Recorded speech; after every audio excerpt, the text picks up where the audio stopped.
Welcome to another episode of Motivated Masculine Men.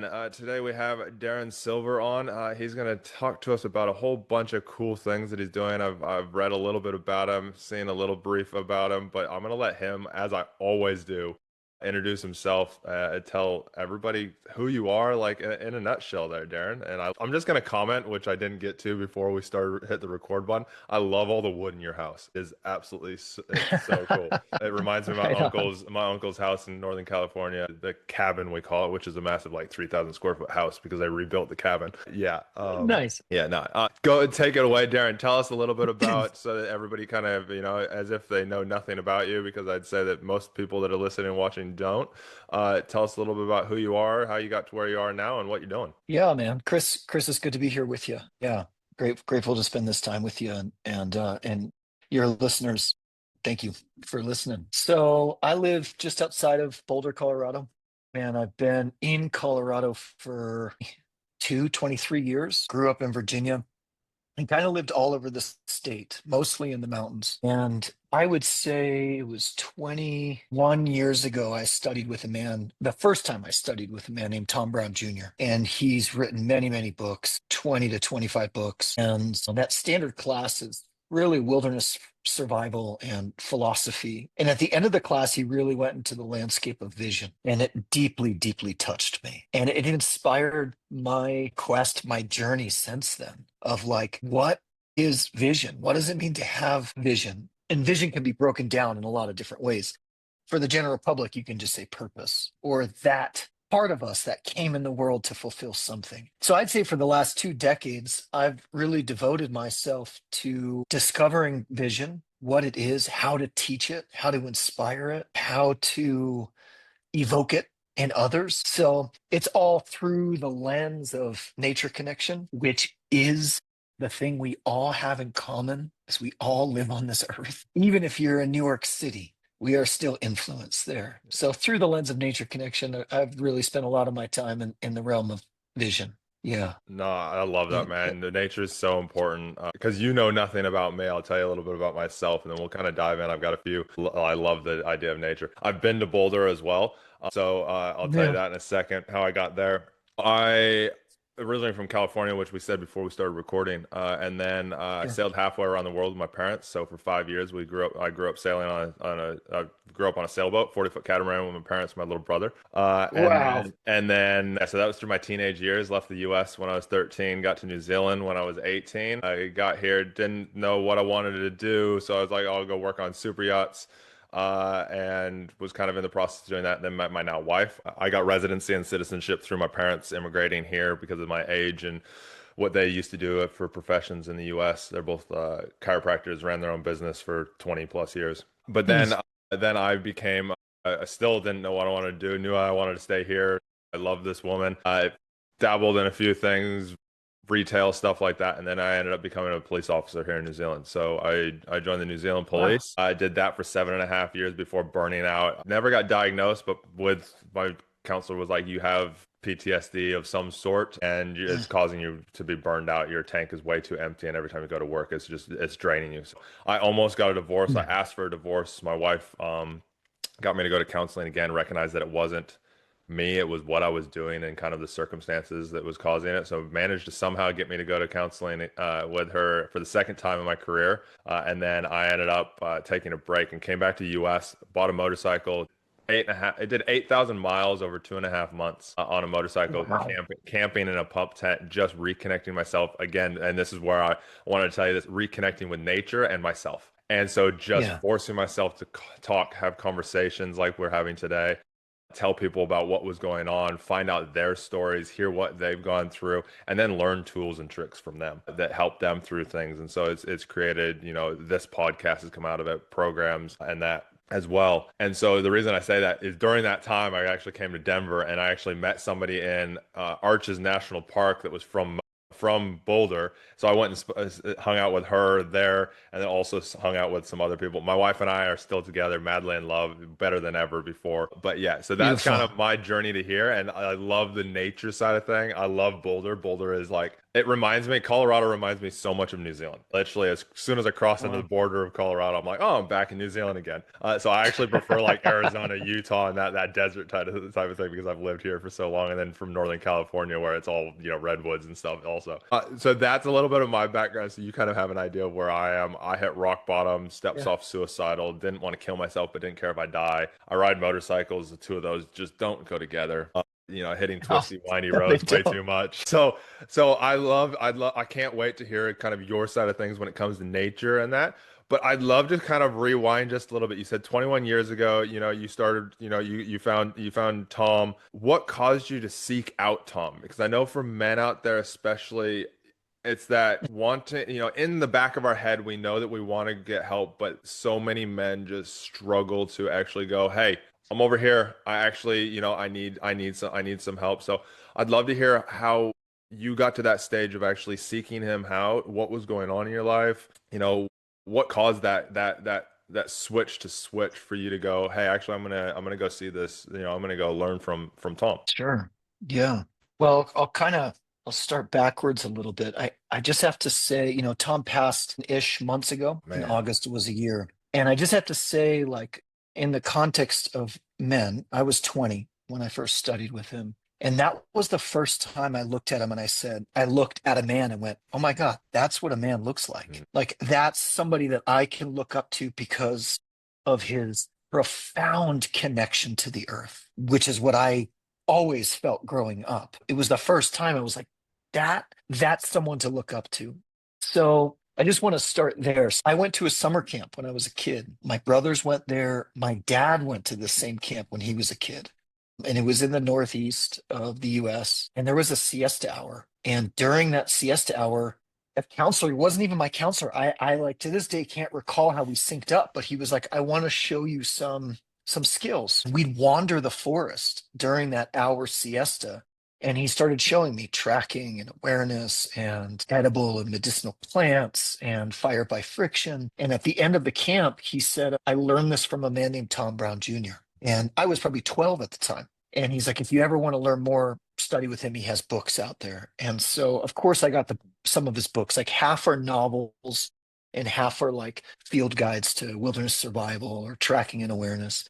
And I got the Tom Brown's Field Guide to Living with the Earth. And it's remarkable because I'm sitting here right now going, gosh, there's just no coincidence, Like it's influenced my entire life. So, I hit adolescence, and as a young man, I wanted a sense of mystery. I wanted a sense of expansion. I wanted to be able to explore the unknown and find where I began and ended and where the world began and ended. And yeah. so I did that in all the ways that were available to me, which were mostly unhealthy and borderline dangerous at times for sure. And that was kind of like adolescence.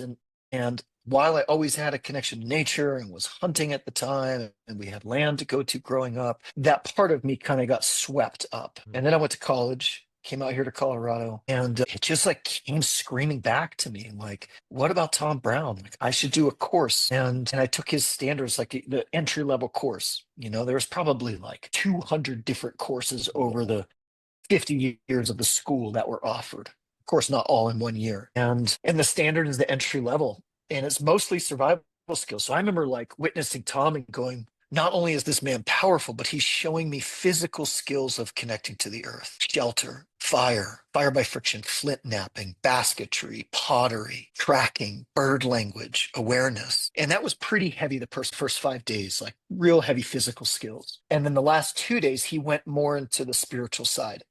I should say there's a lot of survival schools. I would say nearly all of them around the world have Tom Brown's fingerprints on it. But there's some here that aren't, that are just like pure survival. It's not the tracker school. They touch on the spiritual connection, the psycho-emotional connection. In those last 2 days, he got into this realm of awareness and of vision. And, I felt like he was speaking to me. It was probably 80, 90 people in the class. And he asked a couple questions. He said, if you had 24 hours left to live, would you be doing what you're doing right now? I love that question. It's such a good question. And it slammed me, and he was like, and if not, you better seek vision, something that drives you in your life that is greater than you. And he asked other questions that just hit me really, really hard. And the last night he did a sweat lodge. And I mean, mind you, I'm 20 years old. I'm a college kid. And I go in there and I'm just like, and I'm weeping for no apparent reason. I have no idea, but I'm being touched. Something is moving inside of me. That's what I mean by touch. Like, whoa. And I walked out of there, felt complete rebirth. I remember walking out in the night and walking down to the stream. And two things happened. I remember walking out of there going, "Oh my God, I need to find Sweat Lodge." And two, I need to discover what my vision is. And so I took dozens of courses with Tom in person on the physical side of things, on the spiritual side of things, and then of course online, because in the later years he started to do online courses as well. Yeah, so it started 12 years old at a summer camp. Yeah, it's amazing how those little seeds they plant in there, and then later on you get hit by something out of left wing, and you're like, yeah, that thing. I was passionate about that. I'm gonna go back to doing that. I love that. I want to Yeah, jump straight to Darren. I want to jump straight to what is your vision? I call it purpose. I call it why, your sure. purpose, vision. So throughout this, everybody who's listening and watching, I'll probably, say different things. I'm sure Darren will say vision on it. But what is your vision? And then we'll kind of, dive into, the things around that. Yeah, sure. Well, I want to break down vision a little bit. So, a lot of what I do is guiding vision quests, Yeah. or modern day wilderness rites of passage. And I mean, I've been doing that for 13 years. And people often go, "I don't have a vision," or "I didn't get a vision." None of that happened for me out there. And I've and it's bullshit, because there's small v vision. And the best way to say it is, what are you committed to? That's your small v vision. No matter what it is. If it's going to the gym, if it's working out, if it's going to the bar, it's Mhm. still what you're committed to. That becomes your vision, small v. And then there's big V vision, which is more like, it's what God or creation or the earth asks of us. And I feel like there's two or three big moments that everybody experiences in their life, like, whoa, something deep is being asked of me here. And we can feel it, and it's mysterious, and it's an opening, and it's often happened to me in the mundane moments, not Mhm. deep in the wilderness. It's like I'm at the grocery store and bang, it just smacks me. It's amazing when it does So that, isn't it? yeah, It's it's like, like, whoa, oh what shit. what just happened there? Like, whoa, why am I Yeah. here? Yeah. And so what I want to say now is, more than anything, I love bringing people outside of the context of what they know to find something that they've always desired and bring it back to the context of their life. Darren, did that start with doing that for yourself? Absolutely. I mean, there are countless times I've entered into the wilderness going, "Please show me what I'm made of. Show me what, this may sound like cliche, but like, what is irresistible for me to love? What can I not love? And for me, that's a lot of things. But in this context, it's like, I love being outside. I love tuning into the rhythms and song lines of nature. I also like working on trucks, and I also like going hunting. And it's like, it's not like I'm just some wild naturalist here. I think I'm probably a mediocre naturalist. But it is the essence of like, what can I not do? What is irresistible for me to fall in love with? And that was always the driving force. And so much healing in my mid 20s, Chris. Before I could even make contact with anything, it was like I had to clear out what was in the way so I could actually perceive and be in relationship that wasn't full of my own projections all the time. Love that you bring that up because we all project so much Yeah. stuff until we actually do a clear out. It's like doing a spring clean, Yeah. clear everything out, get rid of all the trash and just lay it out there and be like, okay, which is the most important thing to me? Like, what is it that I want to, like you said, your small V's. What is it that I want to grab onto and just go down? And then from what it sounds like, it's like those small V's actually are just a smaller version that leads and gives to your larger V, your big V. Yeah. Yeah. It, like, all of a sudden creates this map or constellation. Yeah. Yeah. Like if you looked at a graph, these points Yeah. of measure, it's like, wait a second, this has all been going in this direction anyway. Who am Yeah. I fooling?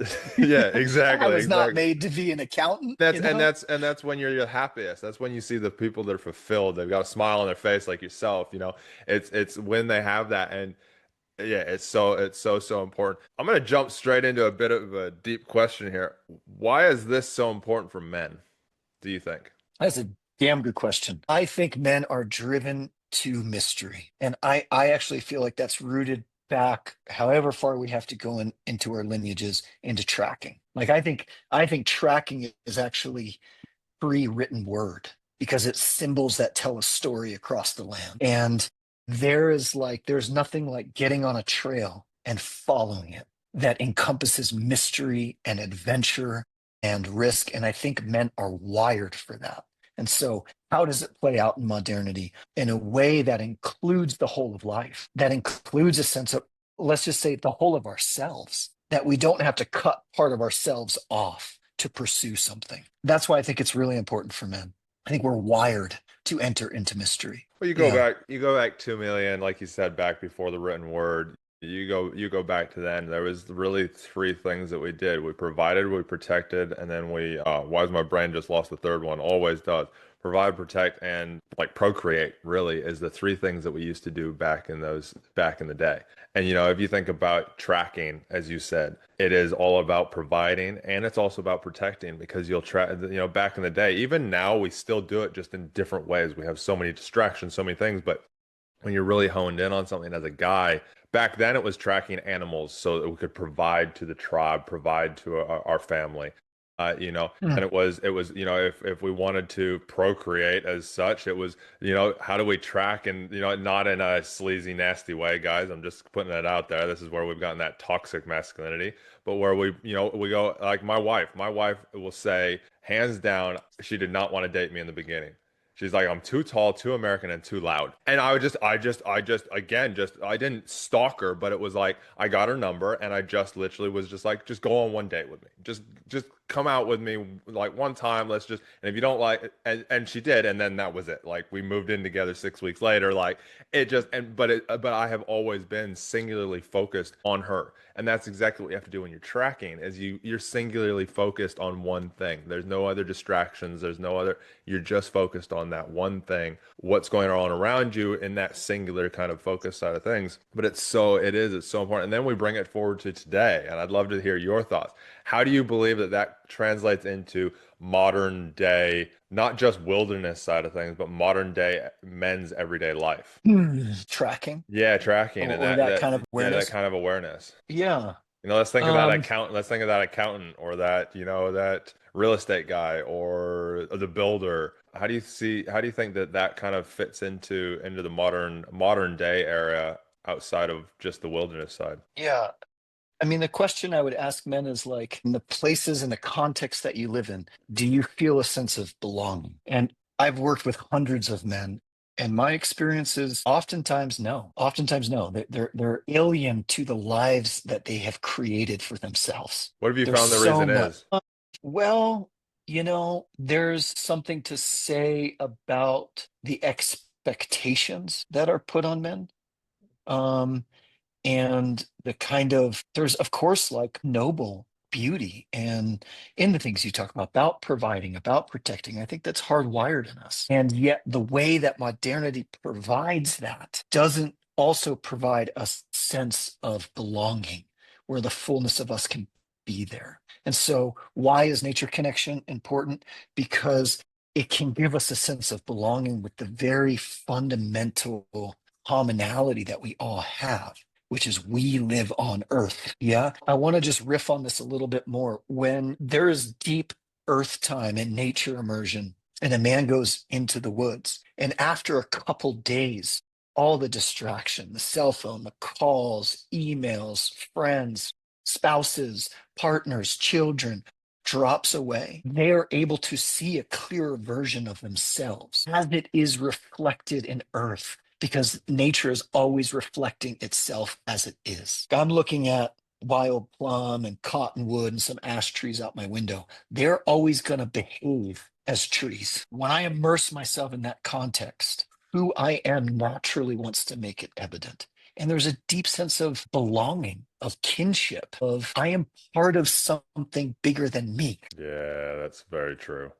Initiation or rites of passage never really had to do as much with the self as they do these days.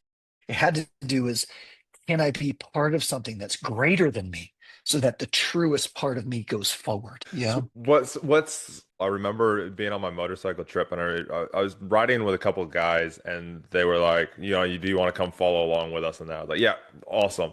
Because I didn't know the area, and they had, they had been in the area a few times before, so they're going back to some really cool spots. So I was like, cool, sweet. My whole philosophy of it, kind of like, I think you might be able to relate. It was just like, I'm just gonna see where the front wheel takes me. Like, I just know that I'm going east, and I'm just going to let the front wheel take me. It happened to be with these guys, so the front wheel was taking me with these guys until I got to Moab. And I remember we stopped at. Have you ever been to Muley Point in? I think No. it's southern Utah. It's just kind of southwest-ish of Mexican Hat, and it No. overlooks Monument Valley. And I remember Okay. we went up this dirt road. I was on a cruiser. These guys were on adventure bikes. And I don't know if you know much about bikes, but we're on gravel road. My bike was not designed for it. Up this like switchback all the way up. Got there just after dark and camped, and it's all rock on the top. So you're having to with camping, you're trying to pin down your tent. It was windy as hell, and so I had to park the bike and put the tent behind the bike so that the tent didn't freaking blow away. I had to put my bag in it as soon as I got it open. It was a full adventure, and this is all dark under headlight. Like we are literally headlight.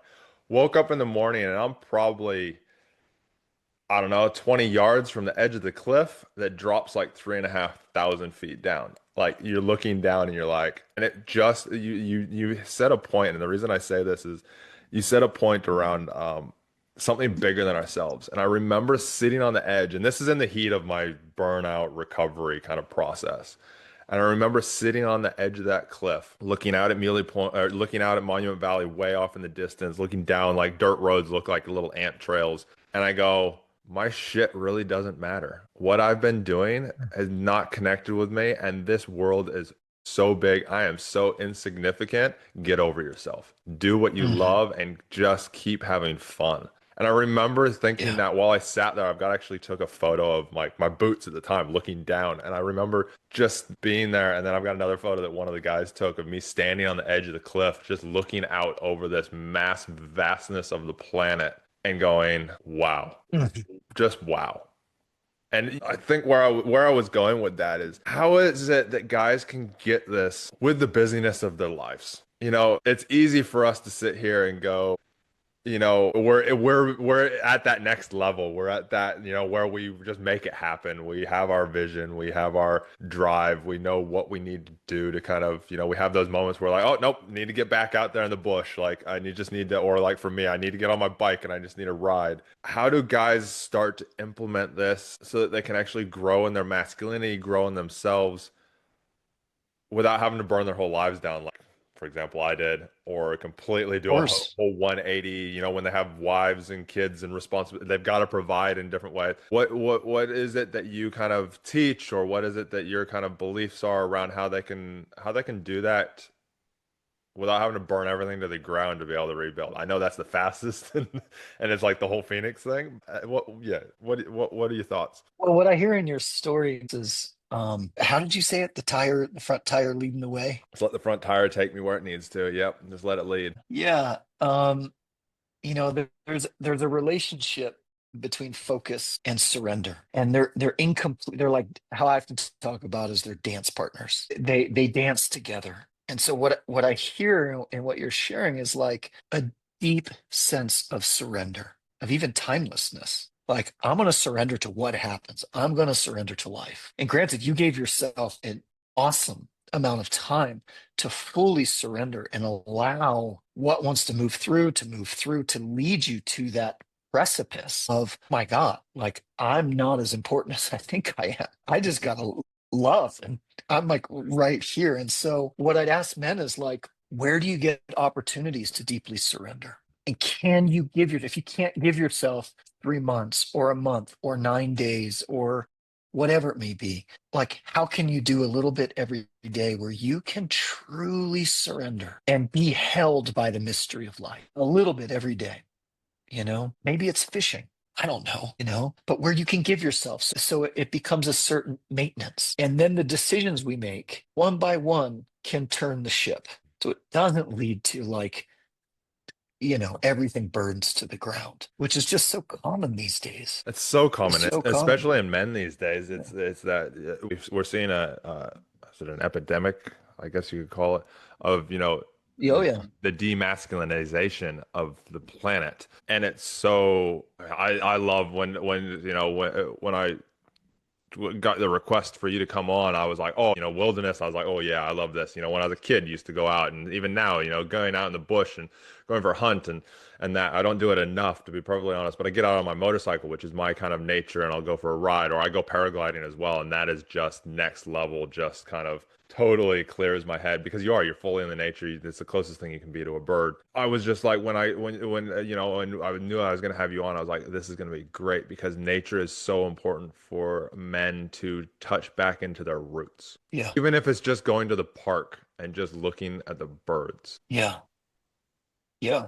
Man, I'm curious, like would you, I mean, 5 years at sea, that's I a have, I'm, certain I have a form skipper's of like, I have a skipper's ticket and everything too. I had over by the time I was 17, I had over 500 scuba dives, and I've got photos of me with 200 great reef sharks. I've seen bull sharks under the water. I swam with manta. Yeah, it is intense, and it is. I still yacht race to this day. I've got a boat that I race on through summer, that I'm crew on. And yeah, it is intense. Where were you going with that? well, it's just like that's deep, deep wilderness time, You can't you get much know? deeper. No, it is way out there.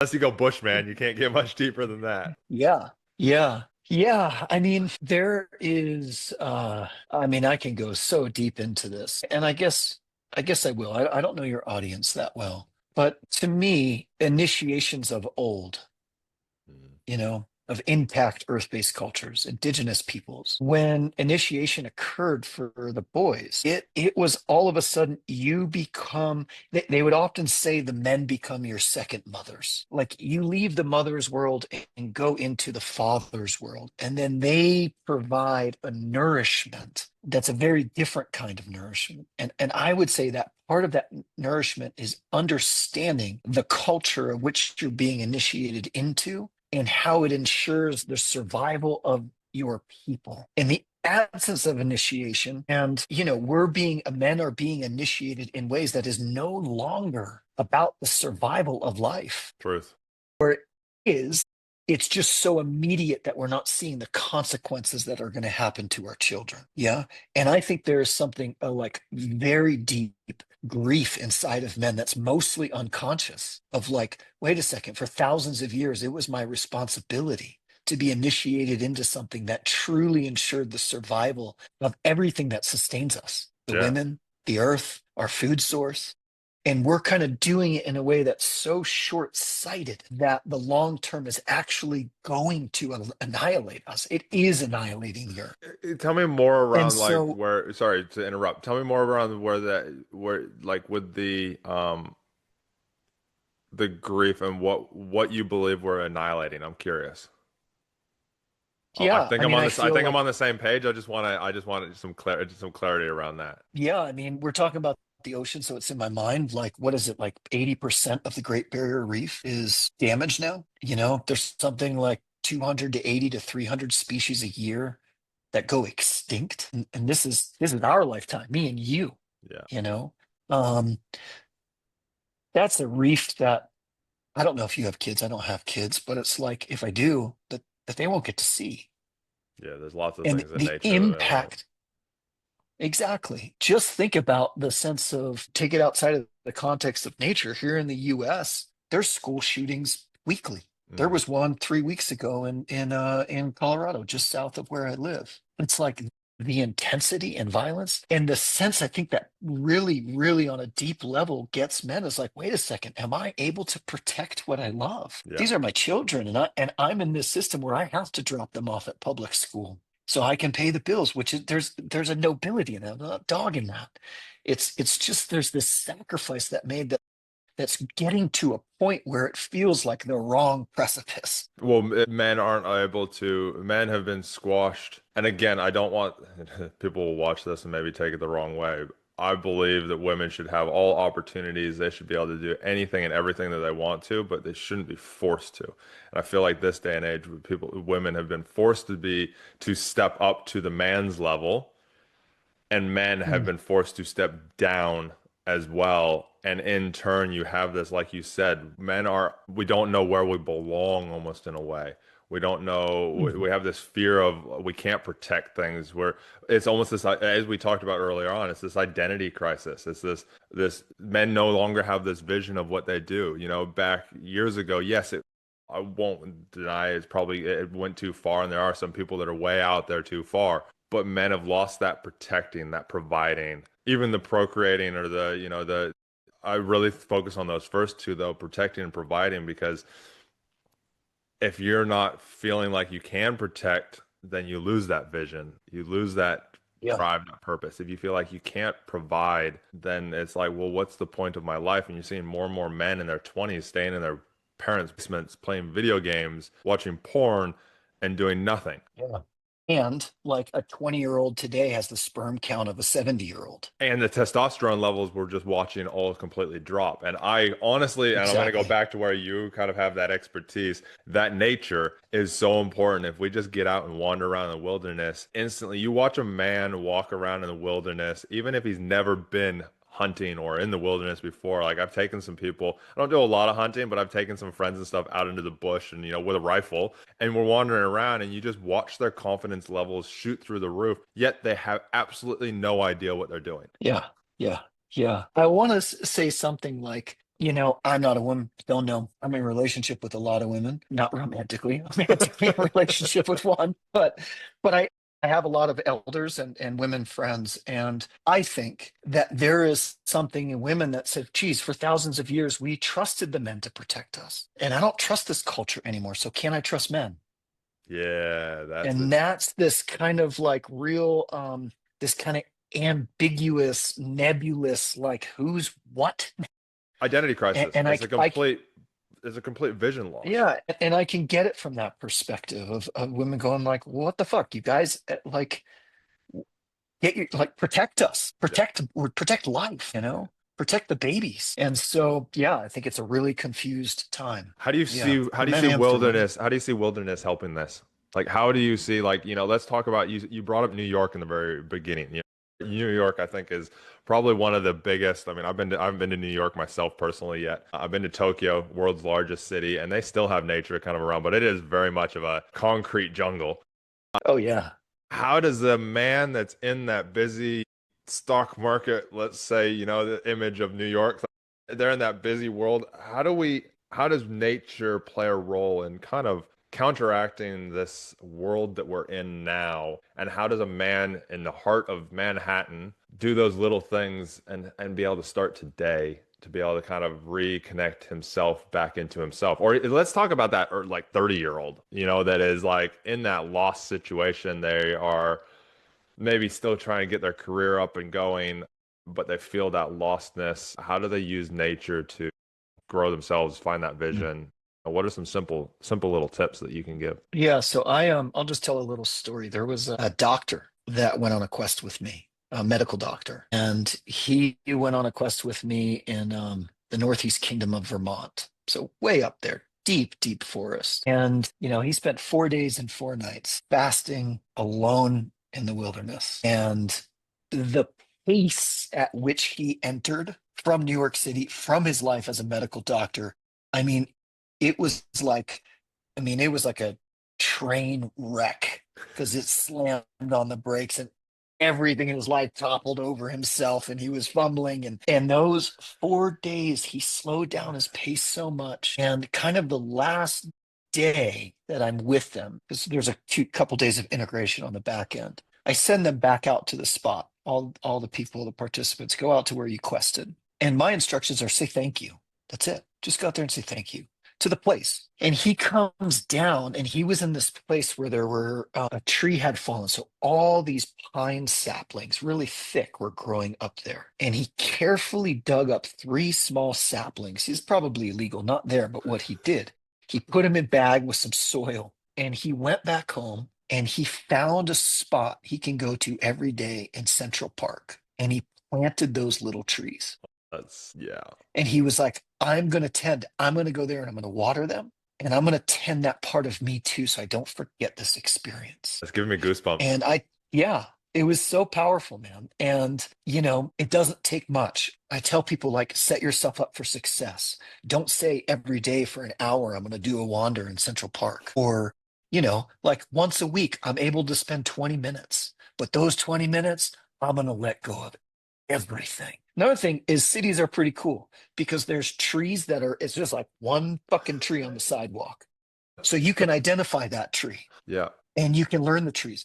There are so many birds that navigate. There's birds of prey that live in cities. There is still the sunrise. There is still the wind. Like I'd ask, like, what direction do the storms come from typically? How does the smell change depending on where the storm is coming from? When do the house sparrows show up? Do they ever leave in New York? Like a million ways to Pigeons. just connect. Pigeons. Tons of Pigeons are pigeons everywhere. everywhere.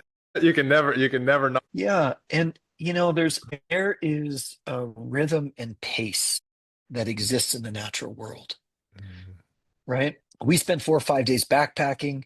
We realize that our own personal rhythm and pace is out of sync with the natural world. It's way faster. It's Yeah. not integrated. We're usually outside of ourselves. That can still be established in dare I say confines of a city. We can still move with that rhythm and pace of the natural world. Mm. Probably get told fuck you a lot in New York. So Probably, but get the fuck out of my way. I love these cool little tangible. Yeah, it's so true. I love these little tangible tools that you've given because it's so true. Like nature is always around us. My wife's got plants in here where I live. There's trees all over the place.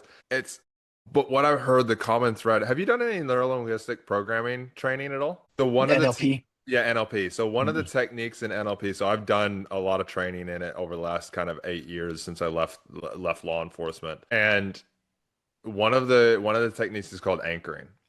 And what I heard sure. from that doctor is you taught him, or he came up with the idea, but through your kind of teachings a little bit as well, you kind of again find that simple thing, find a tree that you can go to and you can visit for 5 minutes, look outside and just pick up look at a pigeon or a bird or what, just find one thing that kind of connects you in. And it's called anchoring. And Yeah. that doctor that got that tree and took it so that he could actually go and like bring himself back to the place. It didn't have to be the place in Vermont that he went to, but it is a piece of Vermont. Like this is where like crystals and all that kind of come in as well. They're just anchoring techniques to anchor yourself to a moment in time that brings you back and can slow you down. And it just brings that. Yeah. And what I hear is through everything you said is we just need to slow down and bring more awareness to the present. Yeah. And one of the techniques with the awareness is what is in tracker school called the sacred question. And it's actually not singular. It's the art of asking questions. And typically the sacred questions are basically what is happening here and what is this telling me? But Tom Brown, he would send us out, and I kid you not, find a pine cone, find a pine needle, find a stick, and come up with 200 questions about that. So if you're in New York City and you're listening to this, how many tail feathers does a pigeon have? That's a good question. You can get lost for a long time learning about pigeons in a beautiful way. And it's no longer, it's just in quotes, a pigeon. You just sparked up two things that I remember against like moments in time. Remember when I was trying to figure out what I was going to do, I went and I worked on a catamaran in Italy. It was me and Mm. the owner. I was helping him sail the boat up Italy. I was there for about 6 weeks. And I remember we were where were we? So, and he's like, Chris, let's just go have a beer. And so we went and sat down, had a beer at a a bar right on the walkway, like the road and everything, just watching people. And we literally sat there for an hour. And I think we said like 3 words to each other, drinking like 2 or 3 beers, just watching people, watching nature, just seeing what was going on. And my wife and I love to do this. Like we'll sit in the airport while we're waiting to fly somewhere to go travel. And we'll just the question side. This is what came up for me with the question. We'll be like, what do you think those people are going? What do you think's up with Yeah. those people? Like, and literally just ask Yeah. random questions like, what do you think their story is? And then we'll make something Totally. we'll make something up. We'll be like, oh, I reckon they're going to X, Y, and Z, and they're gonna go see their family and their kids. They haven't seen their grandkids yet, so they're gonna go visit. It's just literally, it's so great making those questions, and they can just be off the wall questions. I love that. I wanted to just share my story side of things of like, and again, I'm getting goosebumps just like kind of talking about it because it's so cool. I wanted There, to. there's no there's no room for boredom then. No, you're It's present. like everything becomes fascinating. Yeah. It's so Yeah. cool. How do you think all Yeah. of this relates into growing? Because, we're seeing, we talked a little bit about it already, kind of men and women and that polarity and where people belong. And then we're also seeing in the world like this reduction of, I mean, I'm not having kids, so I kind of add into it, but this reduction of birth rates. We see this reduction in relationships, the struggle that women are having to find a man that actually equals up to them, men trying to find women. How does this play into that intimate relationship side of things? You said, the one woman, but how do you think that this all plays in that relationship side of women, of relationships, and creating and growing those really strong relationships, both intimate and also, friendship? Yeah. Yeah. I mean, whew, relationship.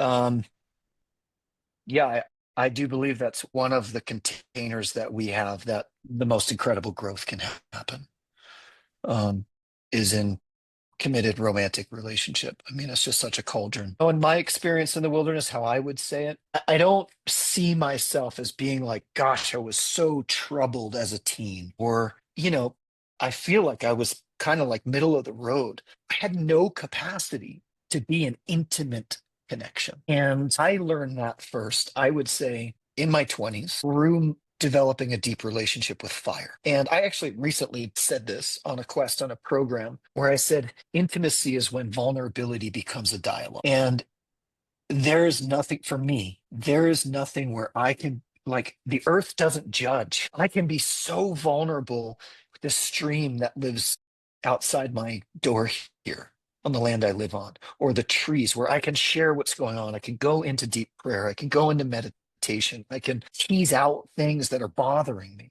and I'm not going to be judged. And so I learned vulnerability, and I learned how to have contact, how to be touched, right? So I learned how to be contacted, like I was open enough to be contacted by nature. And I was also therefore able to make contact. To me, if we can make contact in relationships, we can go through anything together. Conflict usually happens because contact isn't happening. And I learned contact through nature because there was no judgment or fear of judgment or fear of guilt or fear of shame coming from the earth. So I was able to open up myself enough to learn myself well enough to develop the infrastructure where I could be vulnerable with people and really have a sense of exchange and dialogue.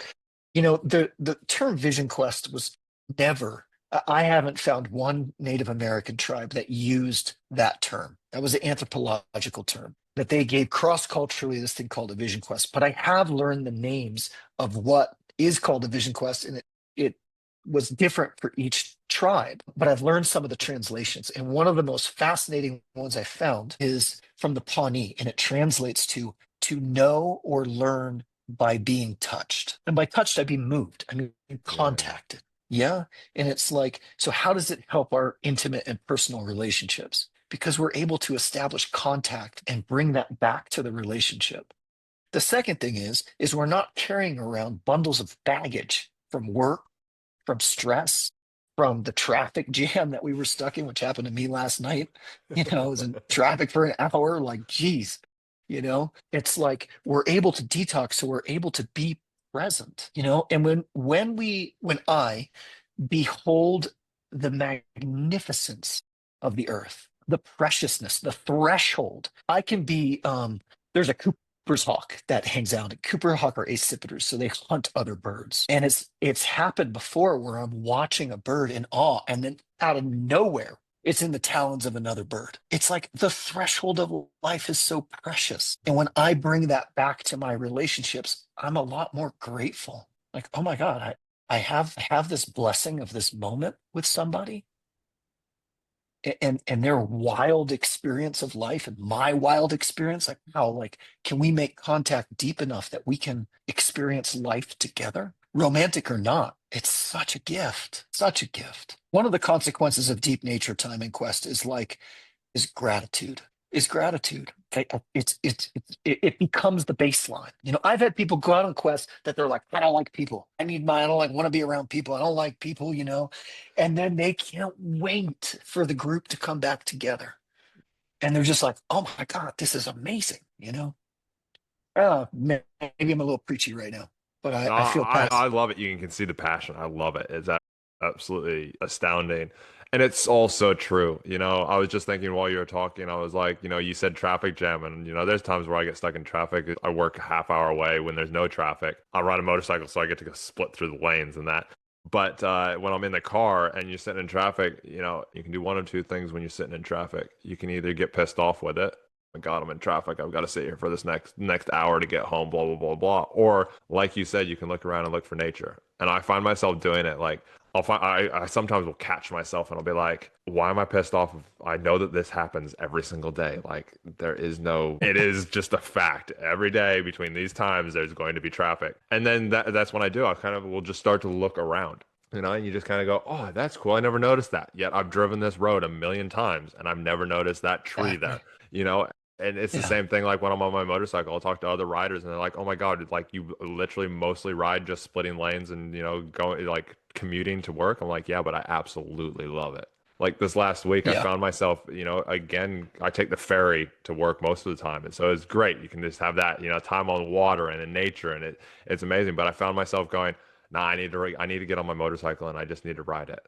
Even though I'm just splitting lanes, Yeah. I'm not doing anything quote unquote fun. I'm still enjoying my time and I'm connecting myself back in with the road, with the feeling, and so absolutely love that. And it's so true when it comes to that relationship side of things. I love the fact of how you kind of that gratitude, that bringing yourself back, you recognize, oh my God, I actually want to be in these relationships. I want to have these friendships. I want to connect with people all through just touching base with nature for even just a short time.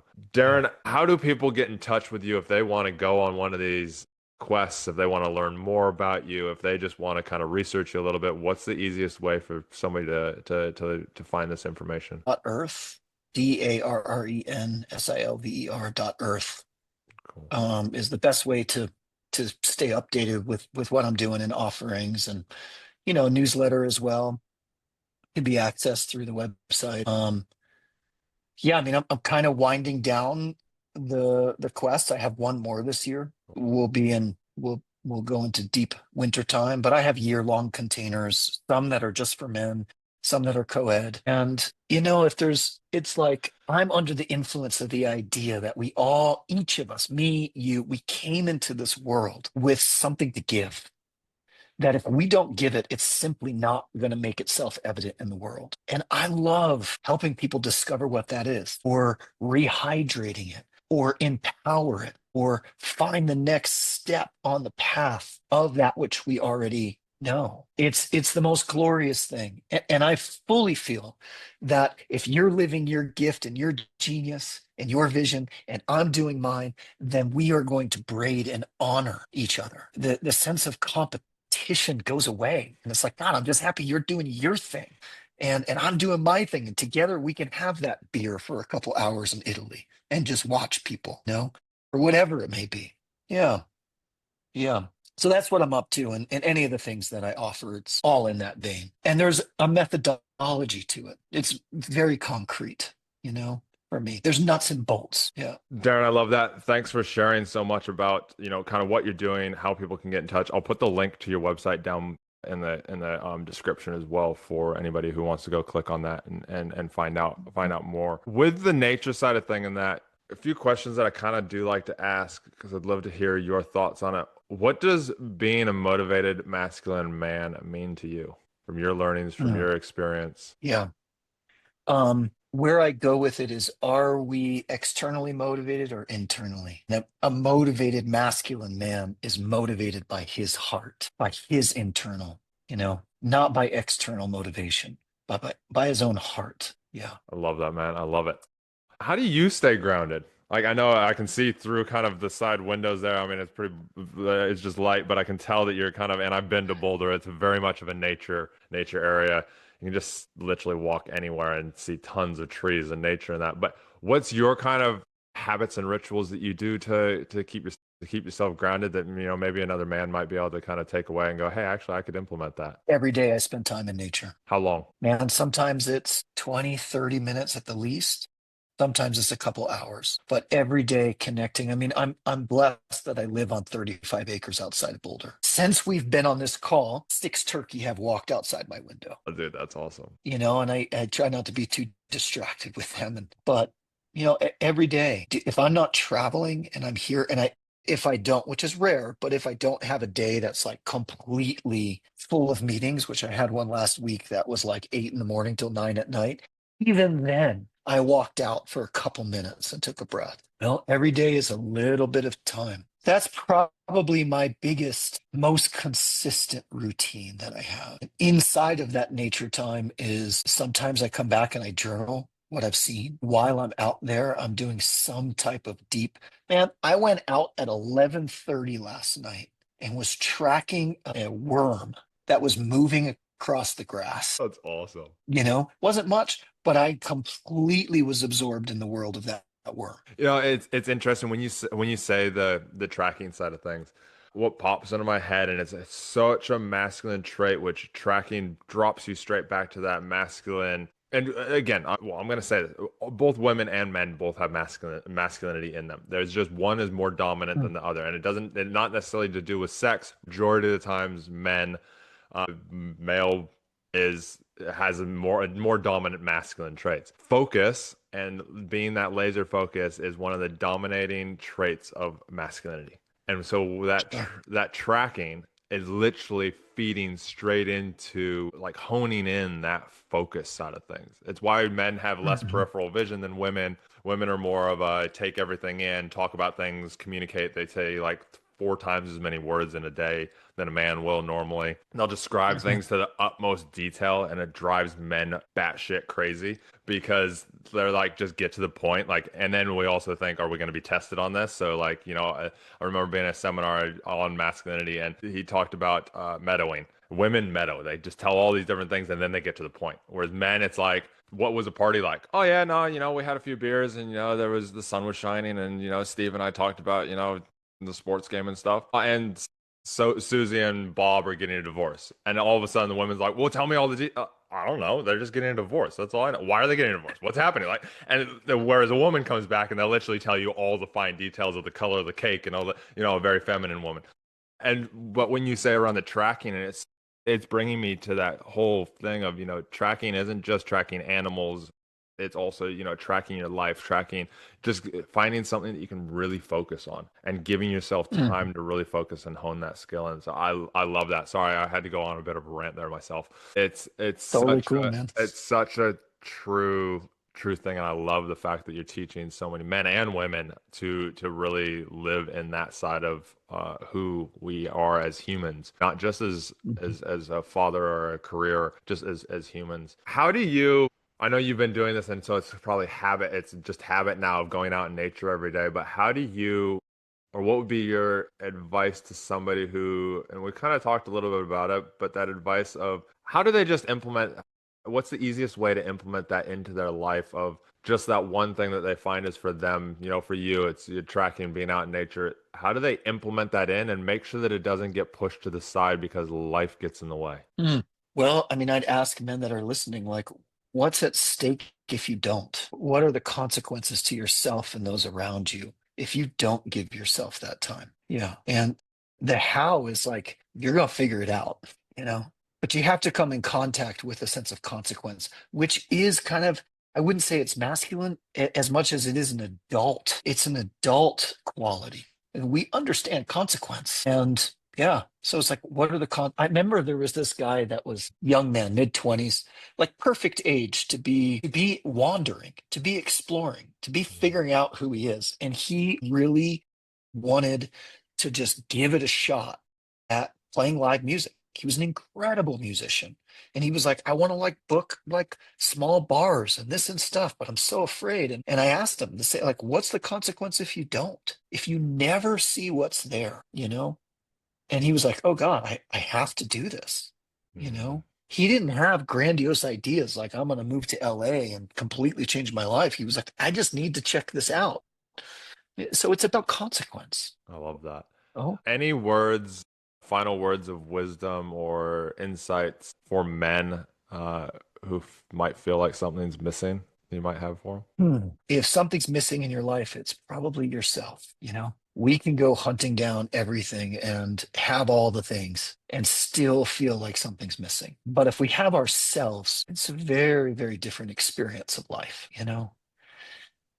I'll give a question that Tom gave in that first week of class and the last night. If you know what you want, why wait? So true. If you know what you want, why wait? And if you don't know, this is my addition to it. If you don't know what you want, go figure it out. Go figure out what you really want, what you desire. And I trust humanity and I trust men enough that if they do that quest, life will intervene and collaborate with us. Go make those mistakes. Go figure it out. Like, yeah. You and I would Yeah. not be where we are if we were afraid of making mistakes, afraid of Yeah. afraid of going and figuring it out.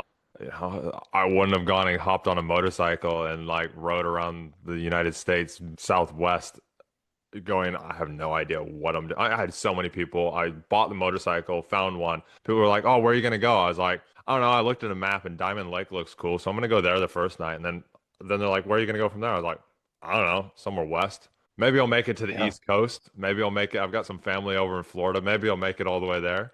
Like, I don't know. And then like met some guys in Southern Nevada and then, carried on with them. And then my cousin messaged me on Facebook, was like, "Hey, I'm in Denver. If you're in the area, just let me know. You can come crash on the couch." I was like, "Cool, okay." Ended up there and then was in Roswell. My wife calls me and goes, "Oh, last minute, I'm flying to the Caribbean for some work stuff. Are you going to be in Houston because we're flying through there and we're going to be there for a night?" I'm like, "Yeah, cool. I want to see you." And at this stage, I didn't know if at this stage, I kind of knew I wanted to be with her again, but I didn't know, no. And it was it was the most awkward. Both my wife and I are like, in a way, it's kind of would have been better if we hadn't actually, because I stayed with her that night. It would have actually been better if I'd just seen her for dinner and then she carried on but again, it's all these learning, it's mistakes. And you're like, oh, but we learn from it. It's a communication, it's a place that we can talk about it. But without these mistakes, would not be the man that I am today. And I guarantee you, Darren, you wouldn't be the man that you are today if you hadn't made certain mistakes or said the wrong thing or turn to left instead of right, or wherever it is. Men out there, just take that first step. It's so important. Any last words that you kind of have before I ask our final closing question that I always ask every person that's on the podcast? I was talking to my lady, not right before this call, but earlier today I was talking to her and I said, there's probably 2 to 3 questions that when you were 5, 6, 7 years old that you were asking when you were that young. Can you remember those questions? Because they're usually doorways. And it took a long, long time for me to remember what those questions were. And of course, I didn't like set out to them. They just came. Wow. When I was 7 years old, I remember asking a question. And it's those questions that we never get the answer to. We don't. We keep pursuing it. And I remember one of those questions. And so that's what I would say to men. What are the questions you've been asking since you were a kid? Can I ask what that question is? Yeah, I remember walking into my parents' bedroom and going to my mom going, I don't understand why people are destroying the earth. Why are people destroying the earth? Who knows where it came in a 7-year-old's imagination? But I remember it. Crazy, all the different stepping stones that you can see along the way that's got you to where you are today. It's great to Totally. see. So, final Yeah, question. it's an opportunity for us to live inside our own story. Yeah, yeah, You and know? choose what we want from that. Exactly. Exactly. So, final question, kind of a tradition that I started. Final question that I always ask, and I can say it again, I can repeat it if you need me to. If you could hand every man on the planet a single insight that would unlock his potential to lead, love, and live with purpose or vision, what would you tell him? Mm. What would I tell him? I'm trying to think of something different than I've already said. If it's something you've already said, then it's fine to reconcrete it in because that's the truth. Yeah, I would say do the thing today, tomorrow, immediately so you don't forget that brings you to life, where the fullness of you is online. Do not wait. Do the thing that brings you to life. Yeah. Love that. Thanks, Darren, for being here. Keep doing what you're doing. I love the all the nature journeys and what you're doing to help people, men and women, to bring out that vision in themselves. Find that vision for themselves. It is great. I was excited about having you on today because again, nature, as you have said, that the power of being on that boat for 5 years, it literally is the best thing that my parents could have done for myself, especially, and I know my brother as well, but us as a family, and created a lot of stuff. So I know the power of nature just in multiple aspects. So keep doing what you're doing, and everybody please go look up Darren. Have a look at what he's doing. It's amazing, even just those little learnings that you can kind of pick up. And I always say this at the end of the podcast: if there is one man or even woman that might have a man that she should hear this about, please share it out there. It's one, it helps the algorithm, yes, but two, the most important thing is that we help men open up, create those conversations. So one, we stop losing men, but also so men can be the best version of themselves. This is the whole thing. Darren, so what my purpose and vision is it's to create less pain, to create the best version of ourselves. That is what my Mm, vision of life is. beautiful, man. It's so great to be here with you, Chris. Yeah, it's a Appreciate it, delightful Darren. conversation. I know we could talk for, we could go down so many different rabbit holes. Maybe one day we'll get you back on, have another conversation, see where you're at in life. So Yeah, don't be shy, don't be a stranger. And I look forward to the next time and hearing what's going on. And yeah, keep enjoying it. Enjoy Colorado. It is a beautiful state. And yeah, we will see you again next time. thanks, brother.